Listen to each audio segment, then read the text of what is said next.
Welcome back to talknorth.com. Our special for our listeners this week, go to bitesquad.com or the Bite Squad app, enter WILD 2018. WILD 2018, all caps, WILD 2018. You'll get 10% off your Bite Squad order this weekend only, Friday through Sunday.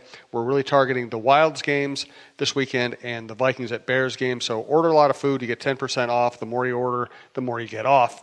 Thanks to bitesquad.com, and thanks to our listeners for helping us out with this one.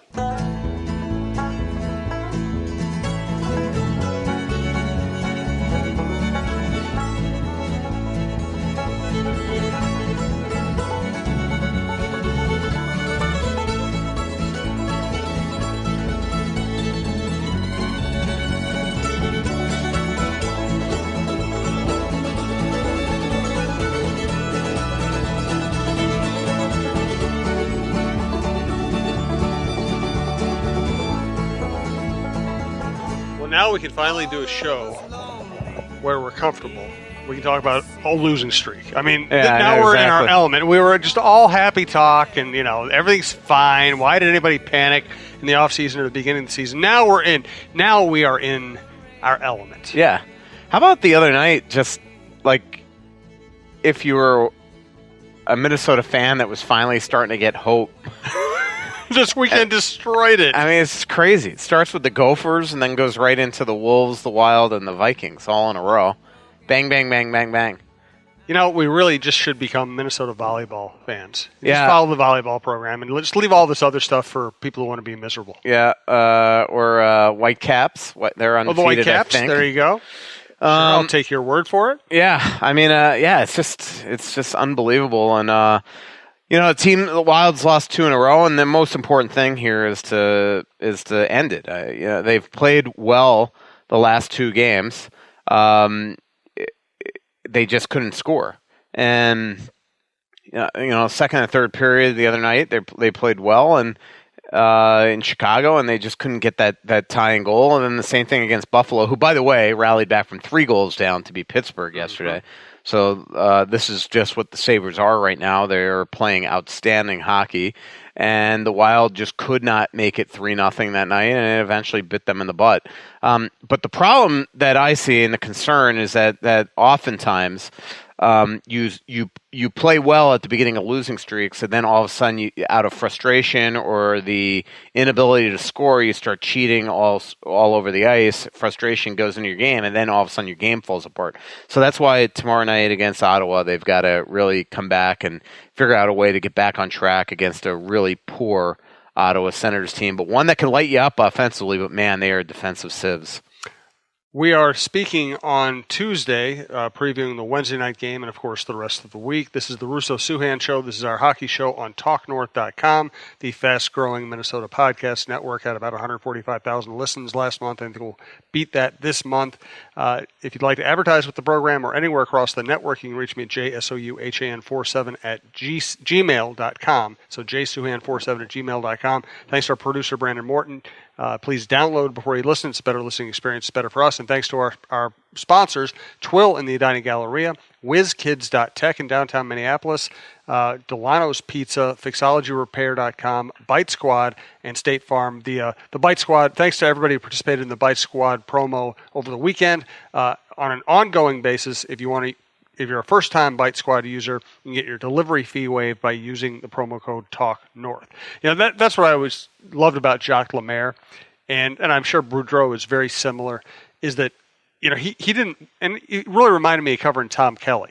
They didn't really watch the scoreboard as much as they watched body language and situations, and they were always reading what was going to happen next, not what had just happened.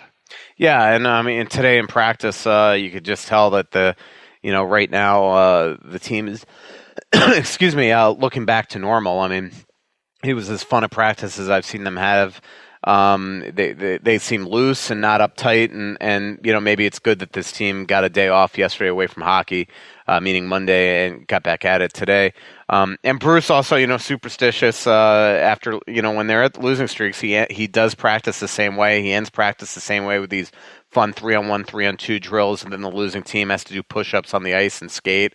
I think it's a superstition that he's had for forever, because Ryan Carter predicted it today, and that's exactly the way practice ended. So, and the good news is that Bruce is still employed today, Jim.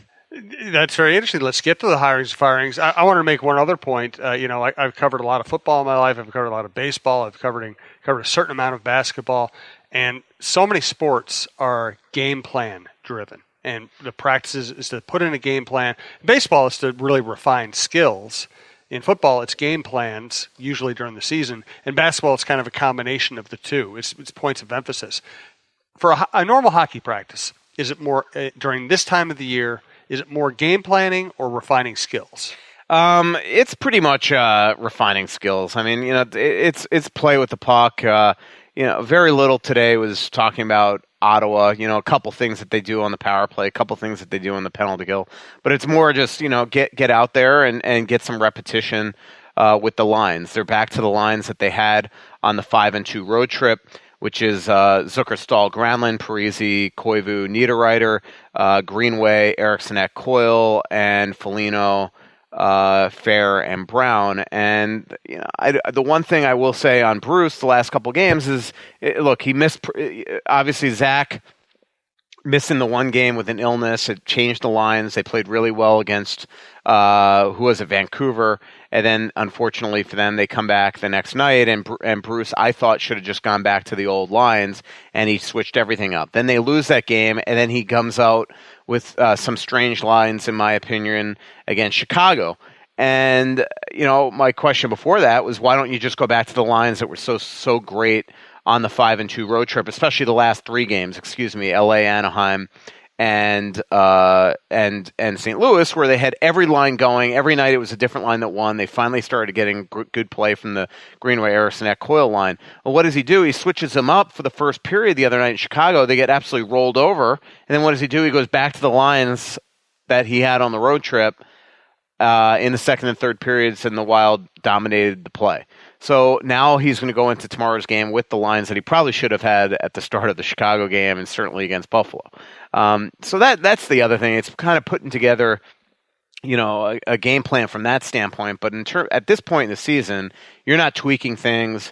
You're not changing your system. You're not, you have to make adjustments in game to maybe look at something that the other team is doing and try to fix that. But right now, they're in a position where it's pretty much business as usual when they're in these practices. We have some hirings and firings to talk about. We have the defensive pairings to talk about. We're going to take some Twitter questions.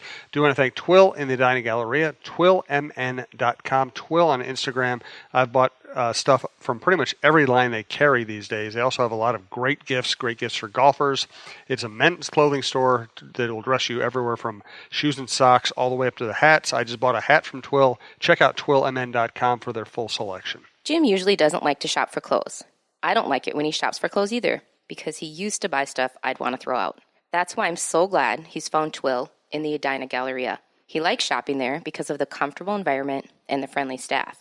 He finds clothes that actually fit him properly and are high-quality brands that will look great for years, whether he's golfing or working. Our favorites so far are Peter Millar, Johnny O, and Barber. We spend our money at Twill because we love the clothes and we love the no-pressure shopping. Drop by Twill in the Edina Galleria for the best shopping experience and best clothes you'll find in the Twin Cities. You want to do defensive pairings or hirings first? Let's go hirings. Yeah. So Hitch is back in the game. Yep. He told Tim Kalishaw is an old friend of mine who covered him in Dallas. I think he saw on Twitter today that Hitch told Tim that he was done. He ain't done. He's back. No, he's unretired and retired about 15 times. He's got 9 lives. I talked to him a couple of weeks ago, and he had lost a lot of weight and seemed content living down in Dallas and having fun on his consulting deal, where he was essentially kind of an special assistant to Jim Nill. And if you saw that pattern story that I wrote, Hitch was a big part of that. But I mean, it's funny. First of all, if I had told you 5 games into this season that by Thanksgiving 2 Central Division coaches would be fired and 4 Western Conference coaches would be fired, I think a lot of Wild fans would have probably at this point thought that maybe Bruce was one of them. And they might have thought that Bruce had been fired twice. Yeah. And it turns out that Joel Quenneville and Mike Yeo are the 2. Joel, we have already talked about. Mike was fired late Monday night after their game, very similar to Minnesota. They allow him to go out there and have the post-game press conference, and then boom, he walks back in his office and he's got a GM waiting for him with the bad news. They were shut out 3 of the last 4 games. Just didn't live up to the hype this year, and unfortunately, when that happens, it's the coach that pays the price. It happens after an LA game where they were decimated by injuries, didn't have a lot of players playing against the Kings, but Doug Armstrong saw enough. And remember, at the beginning of the season, I think one of the things I said is I didn't see any way that this team would miss the playoffs. But I remember talking to Bruce Boudreau at the State Fair, and somebody came up and asked him, about the Blues, and he kind of called this. He didn't think that they were going to mesh all that well. Which is a really interesting thing for an opposing coach to say. Most guys will not say that out loud. Well, Bruce is not, he's never politically correct or never probably thinks that hey, that could be bulletin material somewhere else. I will say, I like one Twitter I retweeted when he was fired last day, and somebody was like, from the state of Minnesota, we told you so. What have the Wild done since Mike Yeo was fired? Like, I mean, do we need to really have this conversation again? That the Wild's destruction a couple of years ago had nothing to do with Yeo. They've done nothing since. They've continued. In fact, Mike Yeo got them to the second round 2 years in a row. Right. So, it's just, I love how, people like to kick you when you're down type thing. But it doesn't take a genius to realize that you've had now 4 coaches with essentially, let's be fair, let's not include Todd Richards. You've had 3 coaches with the core of this team, and they haven't gotten past the second round, and haven't gotten past the second round in the last 3 years. Or past the first round in the last 3 years. So, to blame the Wild on Mike Yeo and say that he's a bad coach is just fooling yourselves, quite frankly.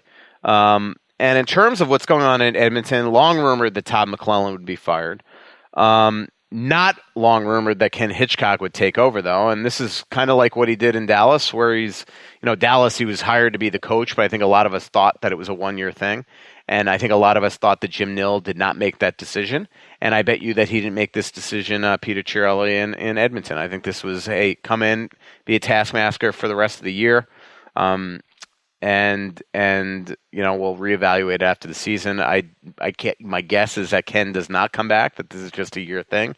But suddenly there's a lot of good coaches available here. And as Boudreau joked today, let's hope it ends now. All of a sudden guys like Vigneault's out there, Todd McClellan's out there, Quenneville's out there, Balsma's out there. There's just a ton of coaches out there right now. Are they all going to coach again? Oh, yeah. I mean, I don't know about Yeo. If Yeo's smart, he should go the Todd Richards route. I don't know if he has it in him because Todd was a cup of coffee coach 2 years, very underwhelming here. Mike spent 4 years here, had been in St. Louis a long time, less than 2 years as sort of the coach in waiting type guy. But Mike might want to go back to, I don't know if he's got it in him because he's been the head guy for a while, but he might want to go back. I mean, hey, Dan Balsma, one of his mentors in Pittsburgh, he put his ego aside and he's the assistant coach now in Detroit. So at some point you might want to do that, and it might be good for his health. Just take a step back. I don't know if I said it on the show, but not this last St. Louis game, but the one a week before. I went to dinner with Mike, and I think he knew that the pressure was under him.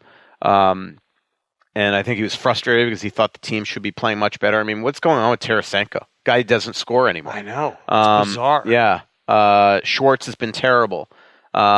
Steen's been a shell of himself. Petro's been horrendous.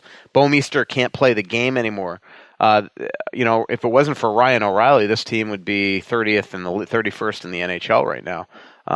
So they've got a lot of issues there beyond the coach in St. Louis. There's a lot of stuff in that locker room that they better figure out. Doug Armstrong, the GM today, said that he's taking all the letters off his players. How about that? Wow. Talk about a kick to the butt. Wow. I almost said, you know what? We need to get these guys in an Uber and hear what they really think. I mean, talk about, what's that say? No letters on these guys anymore. Man. Yep. Strip all the C's. Yep. Strip all the C's, strip all the A's. We're not even just stripping the C's there. They're stripping the A's. Wow. Oh, I wish the Wild would just strip the logo. But that's a different story. Thanks to whizkids.tech, WHIZKIDS.tech. They are located not far from where we're doing this